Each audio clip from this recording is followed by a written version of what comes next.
आज स्टार्ट हम करेंगे प्रोडक्शन वैल्यू मेथड। हम नेशनल इनकम में 3 मेथड पढ़ते हैं। एक तो प्रोडक्शन वैल्यू एडेड मेथड, दूसरा इनकम मेथड और तीसरा हम पढ़ते हैं एक्सपेंडिचर मेथड।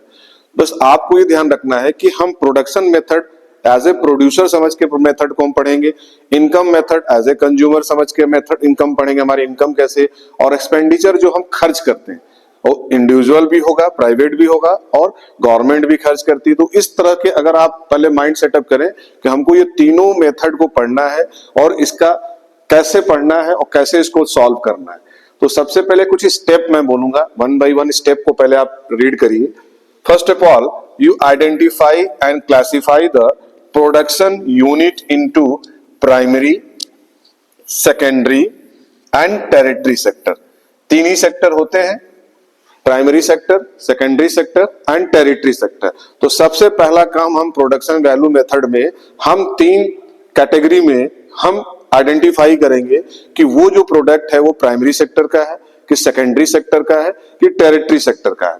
तो जब 3 सेक्टर हम चीजों को आइडेंटिफाई कर लेंगे, देन सेकेंड स्टेप हमारा स्टार्ट होता है calculate gross value added at market price. जैसे ऐसे समझिए आप कि जैसे कोई प्रोडक्ट बनाया कंपनी में, तो उसकी प्रोडक्ट की जो लागत आई, उसके बाद उसको अगर कुछ ये डिब्बे बने, भाई किसी कंपनी ने ये डिब्बे बनाए, या प्राइमरी सेक्टर से बनाया या टेरिटरी सेक्टर से बनाया, लेकिन इसके बाद इसको कुछ और काम किया, इसको डेकोरेट करने में, इसको और चीजें लगाने में, तो ये भी इस चीज, मान लीजिए पहले उसकी 10,000 इसकी कॉस्ट आई, अब इसको आगे डेकोरेट करने में इसको 5,000 आई, तो टोटल इसकी कितनी कॉस्ट आई, यानी कि 15,000।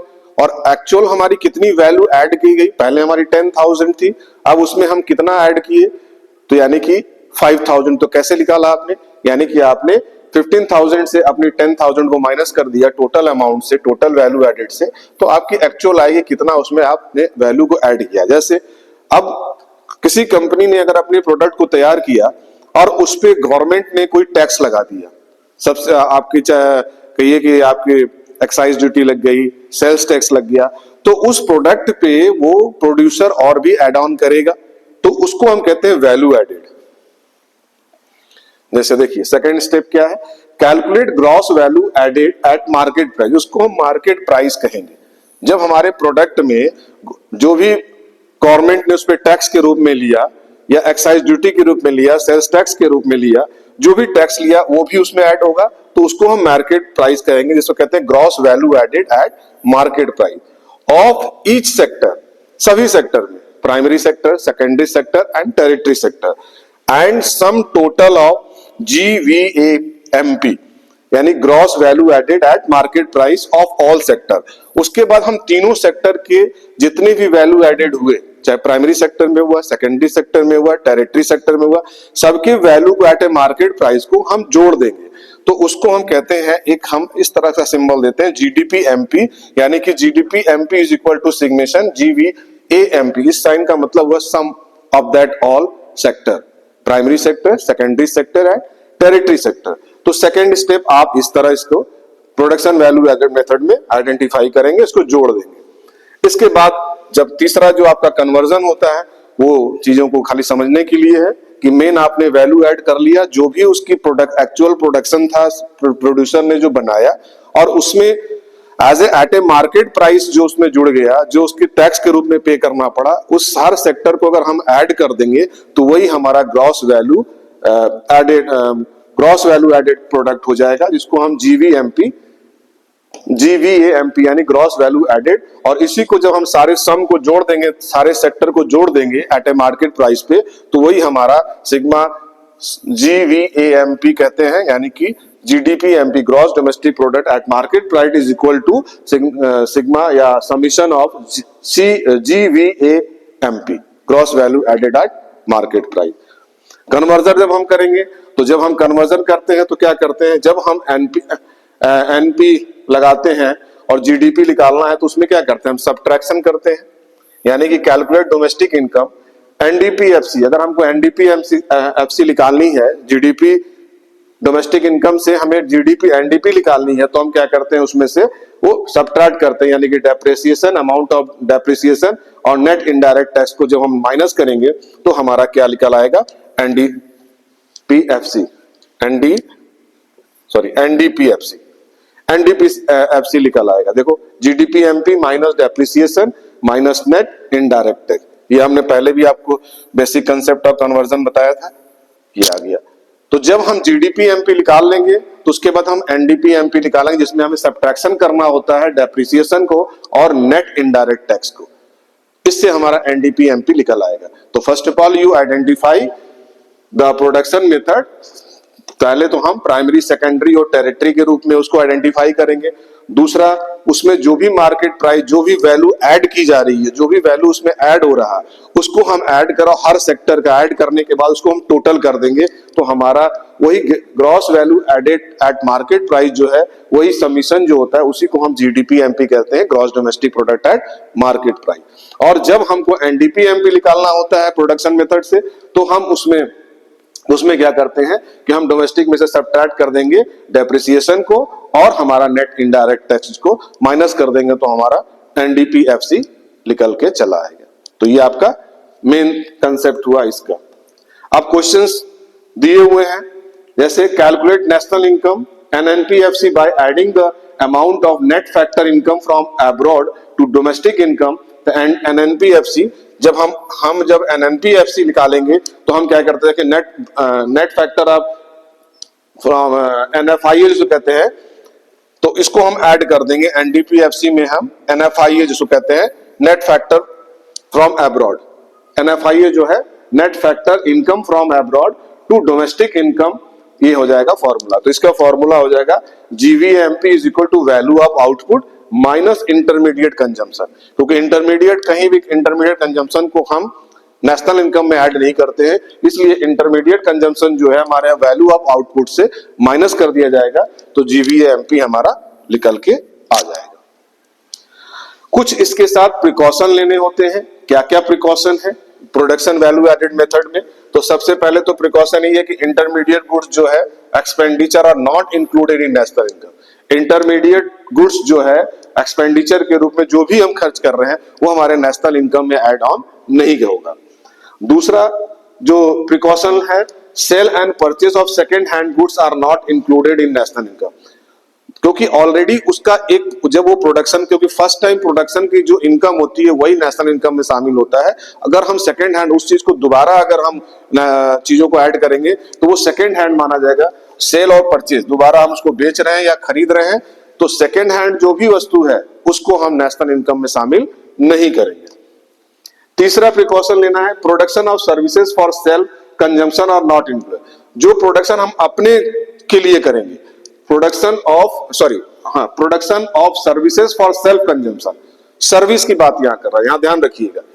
जैसे सपोज दैट कोई लेडी है और वो टीचर है, तो टीचर है वो अगर जॉब कर रही है तो वो उसकी इनकम जो है नेशनल इनकम में शामिल होगा क्योंकि वो पढ़ाने जा रही है। लेकिन वही लेडीज अगर अपने घर में अपने बच्चों को पढ़ा रही है तो वो नेशनल इनकम में हम शामिल नहीं करेंगे। तो यहां यही कह रहा है कि production of services for self consumption are not included. अपने लिए अगर वो सर्विस दे रही है, सर्विस की बात कर रही है, गुड्स की बात नहीं कर रही है, सर्विस की बात कर रही है, दोनों में अंतर। अभी नेक्स्ट पॉइंट जो है उसमें सेल्फ कंजम्पशन की बात होगी, वो इंक्लूड होगा। जैसे अगर कोई प्रोडक्शन फॉर सेल्फ कंजम्पशन, अगर जैसे कोई किसान है, अगर उसने प्रोडक्ट फसल तैयार कर रहा और वो अपने लिए भी कंज्यूम कर रहा है, उसी में से अनाज अपने लिए कंज्यूम, तो वो इंक्लूड होगा क्योंकि उसने अपने आप को बेचा, उसने अपने आप को सेल किया, तो वो इंक्लूड होगा। लेकिन सर्विस अपने घर में बच्चों को दे रही है तो वो नेशनल इनकम में शामिल नहीं होगा। जैसे यहाँ पे कहा मैंने कि प्रोडक्शन ऑफ सर्विसेज, यहाँ सर्विस की बात कर रही है का किया जा रहा है, और यहाँ पे सेल्फ कंजम्पशन की बात किया जा रहा है, वो वस्तु के बारे में। तो अगर हम अपने कोई भी गुड्स को, अगर वो प्रोड्यूसर, वो फार्मर जो उस जो अनाज को उत्पादन किया और उसने अपने को बेच दिया, अपने को सेल कर दिया, वो खुद कंज्यूम कर रहा है, तो वो नेशनल इनकम में शामिल होगा। लेकिन अगर कोई सर्विस दे रहा है, अपने बच्चों को दे रहा है घर में, तो वो नेशनल इनकम में शामिल नहीं होगा। This is main difference. Imputed value of owner occupied houses should be included। यहाँ देखो imputed एक वर्ड मैंने प्रीवियस चैप्टर में पढ़ाया था, 11th में भी आपको पढ़ाया था कि इम्प्यूटेड का मतलब होता है कि जैसे मैंने किसी चीज को रेंट हम दे रहे हैं, लेकिन आज के डेट में वो मैं रेंट नहीं दे रहा हूं, वो मेरी जमीन है, मेरी खुद की जमीन है, तो मैं अपने आप को रेंट दे रहा हूं, तो ये मेरी इम्प्यूटेड वैल्यू है। पहले पैसा हम इस जॉब में रख, इस पे जेब में रखे और निकाल के हम दूसरे जेब में रख लें, तो ये पैसा तो आया ऑलरेडी मेरे पास ही, तो इसको हम इम्प्यूटेड वैल्यू कहते हैं। ये इम्प्यूटेड वैल्यू जो हम मान लीजिए अब किराया नहीं दे रहा, ये मेरा खुद का मकान है, खुद की जमीन है, इसमें मैं कोई बिजनेस कर रहा हूं, तो इसकी वैल्यू भी आपकी नेशनल इनकम में शामिल होगा। इसीलिए इसको कहा गया imputed value of owner occupied houses should be included. छठा प्रिकॉशन जो लेना है आपको प्रोडक्शन वैल्यू मेथड में, sales and purchase of share, debenture, financial instruments are not included. यहां देखिए सेल एंड परचेज, जो कागज पे चीजें आपकी सेल हो रही है, इसमें कोई मनी अमाउंट नहीं आ रहा, कोई प्रोडक्शन नहीं हो रहा।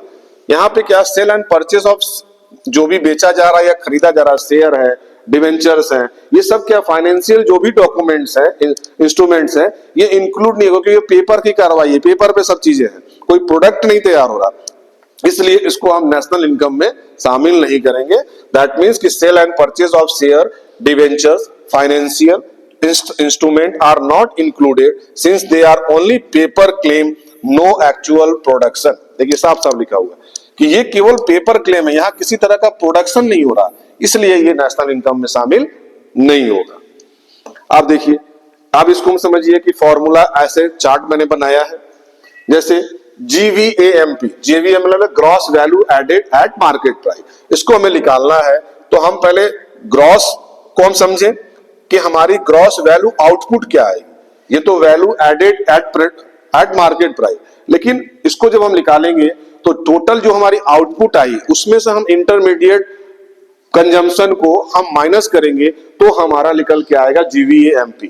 अब कैसे करेंगे, तो पहले तो आप ये समझिए कि आउटपुट होता क्या है, gross value output eight market price क्या है, तो gross value of output eight market price जो होता है, तो इसमें इसको दो भाग में डिवाइड किए। पहला एक सेल्स जो बेचा जा रहा, और चेंज इन स्टॉक, ये दो पार्ट है, ये दोनों को जोड़ेंगे क्योंकि ये आउटपुट है हमारा, cross value of output of at market price, इसमें से हम ये जब निकालेंगे और इसकी जो वैल्यू आएगी, इससे हम इंटरमीडिएट कंजम्पशन जो है उसको माइनस करेंगे, तो हमारा GDP-MP एट मार्केट प्राइस निकल के आए। जैसे अब पहले हम सेल्स की बात करेंगे कि सेल्स क्या क्या होता है, तो देखिए यहां लिखा हुआ सेल्स टू HH यानी कि household, sales to other, sales to government, और export and production at a self consumption. अब इसमें कह रहा है कि जब कोई प्रोड्यूसर जो है अपना प्रोडक्ट तैयार कर लिया तो कहां बेचेगा, तो सबसे पहले तो वो या तो हाउस होल्ड को बेचेगा, हमने कहा था सेक्टर की बात करें तो दो सेक्टर हमारे यहाँ है, हम 4 सेक्टर की बात करते हैं कि हम हाउस होल्ड को जो होता है वो एक सेक्टर है, दूसरा सेक्टर जो है आपका गवर्नमेंट है, दूसरा फर्म है, तीसरा जो है गवर्नमेंट है, और चौथा रेस्ट ऑफ द वर्ल्ड है। ये 4 ही सेक्टर है एक बार इकोनॉमिक में, तो 4 सेक्टर के बीच ही प्रोड्यूसर जो है अपने प्रोडक्ट को सेल करेगा। तो पहला उसने हाउस होल्ड को सेल किया, सेल का जो कंसेप्ट है, उसने अदर्स को किया यानी फर्म को किया, दूसरा उसने गवर्नमेंट को किया, और तीसरा कुछ चीजें उसने एक्सपोर्ट किया, बाहर देश को भेजा, और चौथा जो है अपने कंजम्पशन के लिए भी जो किया, तो वो भी उसका सेल है, उसने अपने आप को बेचा, तो ये भी एक सेल्स का पार्ट है। दूसरा हम चेंज इन स्टॉक का मतलब होता है कि हम closing stock minus opening stock. मान लीजिए कोई जब आपने सेशन के स्टार्ट में आप देखा आपके पास 2 डिब्बे थे, लेकिन जब आपने साल भर के बाद जब 31 मार्च को जब आप क्लोज किए तो आपके पास 5 डिब्बे थे, तो आपसे पूछेगा कि आपके पास ट्रस्ट कितना इंक्रीज किया, यानी कि आपने 2 - 5 यानी 5 - 2 किया, यानी कि 3 डिब्बे आपने एक्स्ट्रा आपने प्रोडक्शन तैयार किया, तो उसको हम कहते हैं चेंज इन स्टॉक, जिसको कहते हैं closing stock minus opening stock. ये दोनों को जब हम माइनस कर देंगे तो ये हमारा निकल के आ जाएगा। इसी को हम इन्वेंटरी इन्वेस्टमेंट भी कहा जाता है, इसको आप कंफ्यूज मत करिएगा। चेंज इन स्टॉक कभी कभी यहाँ पे क्लोजिंग स्टॉक को, ये क्लोजिंग स्टॉक को या इन्वेंटरी इन्वेस्टमेंट के नाम से भी जाना जाता है, इसको हम घर का नाम दिया है, तो ये भी ना तो कंफ्यूज नहीं होना, इसी के बारे में कह रहा है। क्लोजिंग स्टॉक जो है आप इन्वेंटरी इन्वेस्टमेंट के नाम से भी जाना जाता है। तो ये जब सेल्स और चेंज इन स्टॉक को जब हम जोड़ देंगे तो ये हमारा ग्रॉस वैल्यू ऑफ आउटपुट आ जाएगा, और इसमें से अब सेकेंड पॉइंट करता है कि इंटरमीडिएट कंजम्पशन। अब यहां ध्यान से सुनिएगा, इंटरमीडिएट कंजम्पशन किसकी बात कर रहा है? Purchase of non factor input that is raw material intermediate engine purchase, क्योंकि यहां पे हम सेल और परचेज की बात कर रहे हैं ग्रॉस वैल्यू एडेड मेथड में, ग्रॉस वैल्यू या प्रोडक्शन वैल्यू एडेड मेथड में ये करा कि परचेज हम जो भी खरीदेंगे किससे खरीदेंगे? हम हाउस होल्ड से खरीदेंगे, हम फर्म से खरीदेंगे, हम गवर्नमेंट से खरीदेंगे, या हम इंपोर्ट करेंगे। यहां हमने एक्सपोर्ट की बात की, हम यहां इंपोर्ट करेंगे, लेकिन केवल यहां परचेस की बात कर रहा और दूसरा उसने रॉ मटेरियल की बात कर रहा। जो भी हम परचेस करेंगे वो रॉ मटेरियल के रूप में, फाइनल प्रोडक्ट के बारे में नहीं, फाइनल कैपिटल के बारे में नहीं। अगर उसने परचेज मशीन किया तो वो इंटरमीडिएट कंजम्पशन नहीं आएगा। उसकी परचेजिंग की बात कर रहा है कि ये purchase of non factor inputs raw material. Non factor inputs के मतलब कि जहां रॉ मटेरियल के रूप में, पहला हमने चैप्टर में पढ़ाया था इसके पहले वाले में कि नॉन फैक्टर इनपुट क्या है, फैक्टर इनकम क्या है और नॉन फैक्टर का known as a raw material. तो कोई भी अगर प्रोड्यूसर कोई चीज अगर बाहर से खरीदता है, मतलब ये चारों जगह से, या तो वो हाउस होल्ड से खरीदे, या यहां तो भी बेचने की बात की, यहां खरीदने की बात कर रहा है, तो वो हाउस होल्ड से खरीदे, वो फर्म से खरीदे, वो गवर्नमेंट से खरीदे, या अदर कंट्री से खरीदे, यानी कि इंपोर्ट करे, ये सारी चीजें आपकी इंटरमीडिएट कंजम्पशन के रूप में एज ए रॉ मटेरियल माना जाएगा। इस चीज को हम सेल में से माइनस कर देंगे, sales plus change in stock minus intermediate consumption, ये आपका ग्रॉस वैल्यू एडेड आपका जीडीपी एमपी आ जाएगा। जीडीपी एमपी एट GVAMP यानी gross value added at market price, ये आपके निकल के आएगा। तो ये कंसेप्ट जब आपका क्लियर होगा कि ग्रॉस वैल्यू आउटपुट क्या है, ग्रॉस वैल्यू एडेड क्या है और इंटरमीडिएट कंजम्पशन क्या है, तो ग्रॉस वैल्यू आउटपुट में सेल्स आएगा और चेंज इन स्टॉक आएगा। ये दोनों को जब हम ऐड करेंगे और इसमें से हम परचेजिंग यानी कि इंटरमीडिएट एट ए रॉ मटेरियल इसको माइनस करेंगे तो हमारा GVAMP निकल के चला जाएगा। ये कंसेप्ट है आपका प्रोडक्शन वैल्यू एडेड मेथड का, जिसको हम प्रोडक्शन, आपका पहला कंसेप्ट ये क्लियर हुआ। इस पे आप कई क्वेश्चंस हम आपको सॉल्व कराएंगे, जिसको हम कहते हैं, पहला ही टॉपिक का नाम है प्रोडक्शन वैल्यू एडेड मेथड। तो पहला ये हो गया, इसके बाद आएंगे हम इनकम मेथड पे, फिर आएंगे हम एक्सपेंडिचर मेथड पे।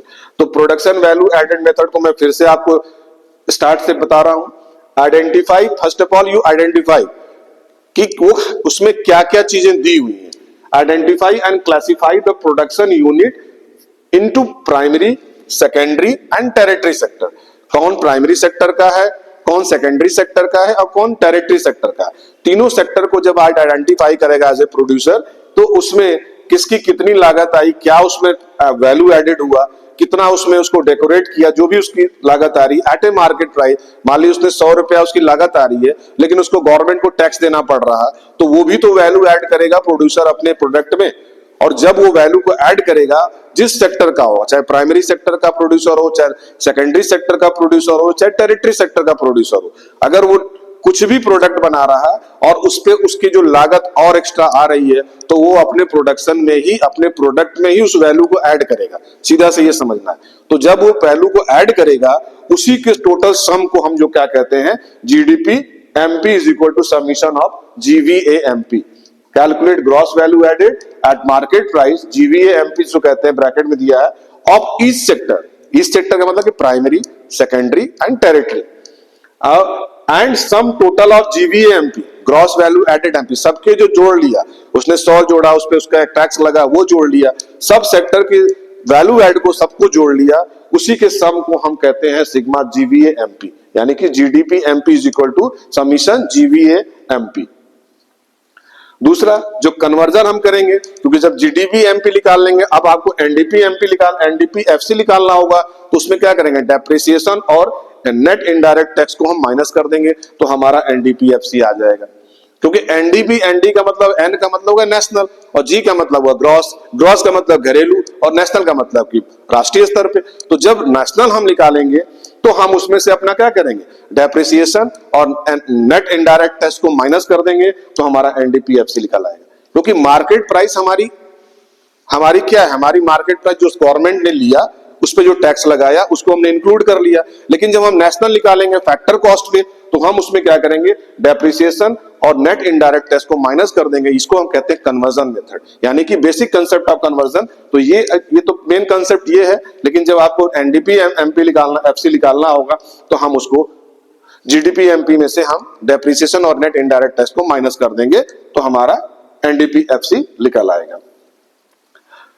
कैलकुलेट, और उसका फॉर्मूला क्या बन जाएगा, calculate national income NNP FC by adding the amount of net factor income from abroad to domestic income, NDP FC is equal to NDP FC plus NFIA, मतलब net factor income from abroad, और एक होता है जिसको हम एक FITA भी कहते हैं, फैक्टर इनकम फ्रॉम अब्रॉड, और एक होता है फैक्टर इनकम टू अब्रॉड, जो हमारी कंट्री से दूसरी कंट्री से हमारे यहाँ आ रहा और हमारी कंट्री से दूसरे यहाँ जा रहा, तो इसको हम एनएफआईए के रूप में फीटा और फीफा के नाम से जाना जाता है। तो एनडीपीएफसी प्लस एनएफआईए निकालेंगे तो हमारा एनएनपीएफसी निकल के आ जाएगा।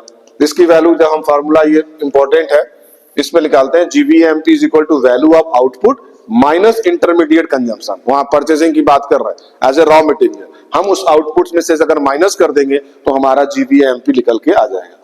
प्रिकॉशन हमें क्या लेना है, प्रिकॉशन ये लेना है कि इंटरमीडिएट गुड्स जो होता है वो नेशनल इनकम में इंक्लूड नहीं किया जाता है, सेल्स और purchase of second hand goods जो है वो भी उसमें इंक्लूड नहीं किया जा सकता है, और तीसरा जो है production of service for self consumption, अगर हम कोई सर्विस दे रहे हैं, हम अपने बच्चे को घर में पढ़ा रहे हैं, मैं यहाँ नौकरी कर रहा हूं, लेकिन तो ये मैं सर्विस दे रहा हूं, तो ये हमारा इनकम में इंक्लूड होगा, लेकिन जब हम अपने बच्चे को घर में पढ़ाएंगे तो हमारा वो नेशनल इनकम में इंक्लूड नहीं होगा, क्योंकि यहाँ कोई प्रोडक्ट तैयार नहीं हो रहा, और इस मेथड का नाम ही प्रोडक्शन वैल्यू एडेड मेथड है। यहाँ सर्विस जहां बात आएगी तो सर्विस में आपका नेशनल इनकम शामिल नहीं होगा। अगर अपने घर में आप सेल्फ कंज्यूम कर रहे हैं, सेल्फ कंजम्पशन कर रहे हैं, सेल्फ सर्विस दे रहे हैं, तो आपके नेशनल इनकम में शामिल नहीं होगा। लेकिन जहां पे अगर कोई एज ए प्रोड्यूसर, मैं किसान हूं और मैं कोई प्रोडक्ट तैयार कर रहा हूं और मैं अपने लिए कंज्यूम करूं, तो वो हमारा नेशनल इनकम में, क्योंकि हमने अपने आप को कंज्यूम किया, अपने आप को सेल कर दिया, इसलिए वो इंक्लूड होगा। क्लियर? अब तो यहां पे कहते हैं production for self consumption are included in imputed value of owner occupied houses should be included. पहले मैं रेंट पे रहता था, हम किसी एक संस्था को चला रहे हैं, वो हम रेंट पे लिए थे, लेकिन अब हमारी खुद की बिल्डिंग है, खुद का मेरा अपना चीज प्रॉपर्टी है, तो वो भी वैल्यू जो है, वो भी जो रेंट, उसका जो इनकम है, वो हमारे प्रोडक्शन वैल्यू में एडेड, नेशनल इनकम में ऐड होगा। Sale and purchase of share, debenture, financial instrument are not included. Sales, purchase, share, ये सब क्या है, ये सब पेपर डॉक्यूमेंट्स है। तो जहां पे पेपर डॉक्यूमेंट से कोई प्रोडक्ट तो तैयार नहीं हो रहा, इसलिए ये नेशनल इनकम में शामिल नहीं होगा। They are only paper claim, no actual production, वो एक्चुअल प्रोडक्शन नहीं है, इसलिए वहां पे इस तरह की चीजें नेशनल इनकम में शामिल नहीं होगा। अब इसी चीज को मैंने इस चार्ट के द्वारा समझाने का प्रयास किया है। GVMP is equal to GVOMP minus intermediate consumption.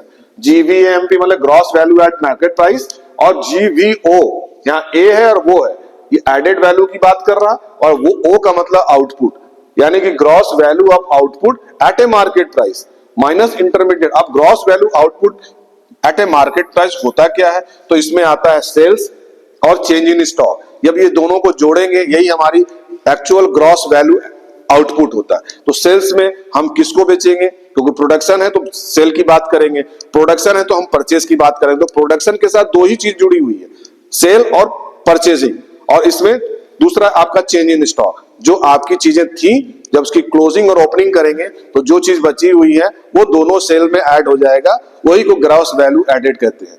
तो ग्रॉस वैल्यू ऑफ आउटपुट कहते हैं। तो जैसे सेल्स करेंगे तो सेल वो किसको सेल करेगा, प्रोड्यूसर हाउस होल्ड को करेगा, फर्म को करेगा, गवर्नमेंट को करेगा, एक्सपोर्ट करेगा, और खुद को अपने को सेल करेगा, यानी खुद भी कंज्यूम कर रहा तो वो भी आपको सेल ही है, अपने आप को बेच दिया, तो इसलिए वो आपके सेल्स का पार्ट हुआ। दूसरा जो हमारा closing stock minus opening stock करेंगे तो हमारा चेंज इन स्टॉक आ जाएगा। इसी को दूसरे नाम से भी जाना जाता है इन्वेंट्री इन्वेस्टमेंट। अब मैंने कहा कि प्रोडक्शन जो भी अगर है, मैं खुद अगर कंज्यूम कर रहा हूं तो वो हमारा नेशनल इनकम में शामिल होगा। अब इसमें माइनस हमें क्या करना है, इंटरमीडिएट कंजम्पशन। इंटरमीडिएट का मतलब कि यहाँ परचेजिंग की बात कर रहा है। अब हम सेल अगर हम इस 4 सेक्टर को करेंगे तो परचेज भी हम इन्हीं 4 सेक्टर से करेंगे। मेन कंसेप्ट समझिए, कि अगर हम 4 सेक्टर की बात कर रहा है प्रोड्यूसर कि हम 4 सेक्टर को ही सेल करेंगे, तो जब सेल करेंगे तो उनको परचेजिंग भी करनी इन्हीं 4 सेक्टर से। तो पहला सेक्टर जैसे मैंने कहा सेल किया हाउस होल्ड से, तो परचेज भी करेगा हाउस होल्ड से। आपने सर्कुलर फ्लो ऑफ इनकम में पढ़ा था आपने। अगर आपने सेल किया फॉर्म को तो परचेज भी आप फॉर्म से करेंगे। अगर आपने गवर्नमेंट को सेल किया तो परचेज भी आप गवर्नमेंट से करेंगे। आपने अगर एक्सपोर्ट किया आपने दूसरे कंट्री को तो इंपोर्ट भी आप करेंगे इंटरमीडिएट। लेकिन आप यहां तो सेल आप फाइनल प्रोडक्ट की बात कर रहे हैं, लेकिन यहां जो आप परचेज करेंगे केवल रॉ मटेरियल के रूप में आप परचेज करेंगे, उसी की बात कर रहा, फाइनल गुड्स की बात नहीं कर रहा। अगर आप कोई मशीन खरीद के ला रहे हैं दूसरे कंट्री से, या हाउस होल्ड से ले रहे हैं, या फॉर्म से ले रहे हैं, या गवर्नमेंट से ले रहे हैं, या इंपोर्ट कर रहे हैं, ये आपका इंटरमीडिएट गुड्स नहीं है। इंटरमीडिएट गुड्स को कंजम्पशन केवल रॉ मटेरियल के रूप में ये बात कर रहा है, जिसको हम इस ग्रॉस वैल्यू आउटपुट से हम माइनस कर देंगे तो हमारा जीवीएमपी निकल के चला जाएगा, gross value added at market price. Clear? अब इसकी न्यूमेरिकल्स की बात करेंगे। देखिए न्यूमेरिकल्स आपका दिया हुआ है, वैल्यू एडेड मेथड से न्यूमेरिकल दिया हुआ है, तो इसको आप कैसे सॉल्व करेंगे। Export from by form A 200, import by form A 500, sales to household 900 firm A, sales to form B by form A 400, sales to firm A by form B 300, sales to household by form B 600। ये आपको पहले दिया हुआ है, सारी questions दिया हुआ है। तो पहले हम वैल्यू ऐड किसको करेंगे, फॉर्म मैंने कहा कि अलग अलग करना है, तो पहले हम ए फॉर्म के जो भी वैल्यू है उसको हम बात करेंगे। तो फॉर्मूला क्या था, sales plus change in stock minus intermediate consumption.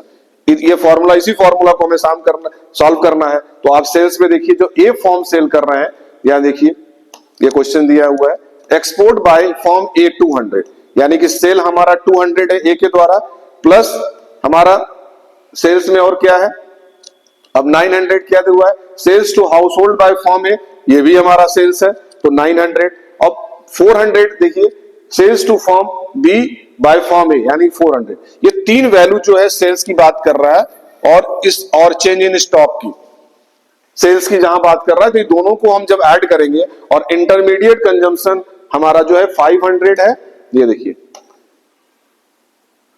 500 import कर रहा है, तो इंपोर्ट का मतलब कि परचेज कर रहा कहां से, बाहर से, तो वो परचेजिंग में आ गया, यानी कि -500, और 300 sales to firm A by form B, एक फॉर्म के द्वारा बी को दिया जा रहा है, तो ये -3 यानी कि वो इसको सेल कर रहा है, तो ये दूसरे को इसको भी माइनस करेंगे। तो जब ये हम चीजें वैल्यू आएंगे, यानी कि 1500 माइनस 800 इज इक्वल टू 700, ये वैल्यू एडेड फॉर्म किसका, ए के द्वारा आया। इसी तरह जब हम बी को निकालेंगे, तो बी में देखिए value added by form B, यानी कि 300 हमारा सेल प्लस 600, यानी कि 900 माइनस 400, ये हमारा बी फॉर्म का वैल्यू आ गई। अब हम ये दोनों को जोड़ देंगे, यानी value added of A form और value added of B form, हम जब दोनों के वैल्यू को जोड़ देंगे, यानी कि 700 प्लस 500 इज इक्वल टू 1200, ये हमारा जीडीपी एमपी निकल आया। यही क्वेश्चन पूछा था, दो क्वेश्चन, पहला आपको दोनों के अलग अलग बताने थे, find out value added by form A and B, दोनों को मैंने अलग अलग करके निकाल दिया। ए फॉर्म का कितना आया 700, और बी फॉर्म का कितना आया 500, और ये जब दोनों को हम, अब फिर उसके बाद ये पहला क्वेश्चन सॉल्व हो गया, इससे ये सॉल्व हो गया। दूसरा कह रहा है कि जीडीपी एमपी क्या है, तो जीडीपी एमपी निकालना है, तो हमने क्या फॉर्मूला बताया था, जीडीपी एमपी का फॉर्मूला यही था कि ग्रॉस मतलब value added of A form और value added of B form, ये जब दोनों को हम ऐड कर देंगे तो हमारा जीडीपी एमपी निकल कर आ जाएगा। सेकंड क्वेश्चन है find a value added by form A and B, जिसको हम जीडीपी एफसी निकालना है। एक हमें निकालना है ए और बी का, पहले हम आइडेंटिफाई कर लेंगे, और सेकंड फिर हम निकालेंगे जीडीपी एफसी, यानी gross domestic product at factor price, factor cost. अब देखिए सब वैल्यू दिया हुआ, sales by form A 1000, purchase from B by A 400, purchase from A by B 600, sales by form B, यानी कि इसमें हाउस होल्ड भी है, फॉर्म भी है, गवर्नमेंट भी है और एक्सपोर्ट भी है। क्लोजिंग स्टॉक बाय ए यानी change in stock 200, closing stock by B यानी कि 350, opening stock of A 250, opening stock of B 450, and indirect tax paid by A and B both 300। अब सारी चीज दिया हुआ है, अब बस आपको इतनी चाहिए कि वैल्यू ऑफ आउटपुट वैल्यू मतलब gross value of output plus उसमें क्या क्या पढ़ना था, सेल्स और आपका change in stock minus intermediate जिसको कहते हैं कंजम्पशन, जिसमें हम परचेजिंग को हम माइनस कर देंगे। तो देखिए पहले तो हम आइडेंटिफाई, पहले तो पहला क्वेश्चन था कि हम ए और बी का अलग अलग सेपरेट करके निकालेंगे। तो वैल्यू एडेड बाय ए यानी कि ए का क्या क्या 1000 प्लस 200 माइनस 250 माइनस 400, ये हमारा जो भी हमने ए की प्रोडक्ट को देखा, जो भी स्टॉक में यहाँ पे परचेज जो भी किया, सेल्स जो भी किया 1000, और दूसरा हमारा ये कह रहा है कि 200 माइनस 250, 200 क्या है क्लोजिंग स्टॉक बाय ए और 250 है ओपनिंग स्टॉक, दोनों में से माइनस करेंगे क्योंकि चेंज इन स्टॉक में कहा था कि ओपनिंग में से क्लोजिंग में से हम ओपनिंग को माइनस कर देंगे तो हमारा वो सेल्स का चीजें सेल्स में आ जाएगा। तो ये देखिए 1000 प्लस 200 माइनस 250 और माइनस 400 यानी 400 क्या था परचेजिंग था, 400 देखिए purchase from B by A यानी कि ए के द्वारा लिया, तो ए का परचेसिंग हुआ तो 400 आएगा, तो वो इंटरमीडिएट परचेसिंग या कंजम्पशन हो गया, उसको माइनस कर देंगे तो हमारा टोटल जो ए का जो वैल्यू है एडेड है वो 550 आ गया। इसी तरह हम वैल्यू बी का निकालेंगे तो 2000 बी का वैल्यू दिया हुआ है सेल्स में और प्लस 350 माइनस 450 यानी कि चेंज इन स्टॉक क्लोजिंग और ओपनिंग, और इसमें 600 जो हमारा परचेज किया एज ए रॉ मटेरियल के रूप में, इसको माइनस कर देंगे। देखिए इसमें दिया हुआ है बी का भी 600, देखिए purchase from A by B 600 आपका ये परचेजिंग है, और आपका जो सेल्स में गया वो 2000 plus change in stock, sales plus change in stock minus intermediate consumption as a purchasing as a raw material, तो 2000 plus 350 minus 450 minus 600 is equal to 1300, ये हमारा बी का आ गया। अब जब ये दोनों आ गया तो अब दोनों को हम क्या करेंगे, जब जीडीपी एफसी निकालेंगे तो एमपी में से हम इंटरमीडिएट नेट इनडायरेक्ट टैक्स को माइनस कर देंगे, तो टोटल हमारा दोनों को जोड़ा था तो मेरा कितना आया था 1850 और माइनस हम यानी कि 1300 ये आया था, 1300 और प्लस 550 को ऐड करेंगे तो 1850 आया। ये हमारा क्या था जीडीपी एमपी था, जीडीपी एमपी तो निकाला, gross value of A form का और बी फॉर्म का दोनों ऐड कर दिया तो ये हमारा जीडीपी एमपी आ गया, जिसमें से हमें क्या करना है कन्वर्जन नेट इन, मैंने कहा था कि जब कन्वर्जन जब आप जीडीपी एमपी एफसी निकालेंगे तो कन्वर्जन में क्या हुआ नेट इनडायरेक्ट टैक्सेस को माइनस कर देते हैं, तो 1850 माइनस 300 यानी कि टोटल आपका 1550 आंसर आ गया आपका। क्लियर। तीसरा क्वेश्चन देखिए, calculate value added by form C. अब हमें यहाँ पे फॉर्म सी का वैल्यू एडेड निकालना है, तो दिया हुआ है जैसे sales by form A to B 200, value added by form B VAB is equal to 400, value added by form D VAD is equal to 300, sales by form C to form B 700 और final sales 1300, यानी कि ए ने B को दिया, B ने सी को दिया, सी ने डी को दिया। ये सारे चीज को वैल्यू को हम क्या करेंगे ऐड कर लेंगे, जब सबको ऐड कर लेंगे और जो चीज नहीं दी हुई है तो उसको हम एक्स मान लें, यानी वी ए सी नहीं दिया हुआ है, इसको वैल्यू को हम एक्स वैल्यू पुटअप कर लेंगे, जब हम एक्स कर लेंगे तो एक्स की वैल्यू आ गई, एक्स का जब आ जाएगा तो वैल्यू एडेड बाय सी कितना है 400। ये आंसर इस तरह के क्वेश्चंस रहेंगे। चौथा क्वेश्चन है calculate value added by A and B, तो इसमें देखिए इसी तरह दूसरे इसी टाइप का दूसरा क्वेश्चन दे दिया है कि अब दोनों ए और बी की वैल्यू को ऐड करना है, तो देखिए sales by form B to government 1000, sales by form A यानी household form government export 5000, purchase by, क्योंकि सेल्स में सब सेल में ये इंक्लूड है, ए के द्वारा जो सेल किया गया वो सारी चीजें 5000 इंक्लूड है, परचेज बाय हाउस होल्ड 3000, जो हाउस होल्ड से उसने खरीदा बी फॉर्म ने वो 3000 का खरीदा, तो मैंने कहा था ना कि परचेजिंग जो है as a raw material, export by B, export जो किया यानी एज ए सेल किया 500, change in stock of A 200, change in stock of B 100, import by form A खरीदा उसने 700 और sales by form Z to A उसने खरीदा 2500, purchase by form B from A. आप दोनों का इस तरह के आप अलग अलग कर लीजिए, एक तरफ आप वैल्यू एडेड ऑफ ए कर लीजिए, वैल्यू एडेड ऑफ बी के लिए आसानी रहेगा, तो देखिए 5000 प्लस 200 माइनस 700 माइनस 2500, तो ये हमारा इंक्लूडेड यानी कि 2000 आ गया, और इसको हम बी में निकाला तो 1000 3500 प्लस 1000 इज इक्वल टू यानी कि 2600 आ गया। तो दोनों के ही क्वेश्चन पूछा, केवल ये पूछ रहा है कि दोनों की वैल्यू बता दीजिए, यही क्वेश्चन पूछा था। ये देखिए calculate value added by A and B, A और बी का अलग अलग वैल्यू आपको बताना है, तो इससे आप इस तरह से निकाल लेंगे, फॉर्मूला उसी को यूज करना है। फिर calculate GVAMC GVAFC gross value added at factor clause. अब ये देखिए कुछ क्वेश्चंस आपको कंफ्यूज करने के लिए देगा जहां पे इसकी जरूरत नहीं है। अब यहाँ पे सेल्स दिया हुआ है डेप्रिसिएशन, डेप्रिसिएशन यहाँ केवल आपको कंफ्यूज करने के लिए दिया हुआ है। Wage and salary, intermediate consumption, opening stock, closing stock, subsidies, purchase of raw material. तो अगर यहाँ पे परचेज ऑफ रॉ मटेरियल अगर दिया हुआ है तो, और यहाँ पे दिया हुआ है इंटरमीडिएट कंजम्पशन, तो ये दोनों चीजें एक ही चीज नहीं है, एक इंक्लूडेड है इसी में। इसी तरह परचेज, अब यहाँ पे सब्सिडी जो है, अब यहाँ देखो CVMP sales plus change stock in formula तो यही रहेगा, तो 700 प्लस 100 माइनस 150 और माइनस 400, ये दोनों निकल के आएगा 250। और जीवीएमएफसी निकालेंगे, एमपी मार्केट प्राइस निकल आया। अब इसी को जब फैक्टर कॉस्ट निकालेंगे तो क्या करें, एनआईटी इसमें माइनस कर देंगे।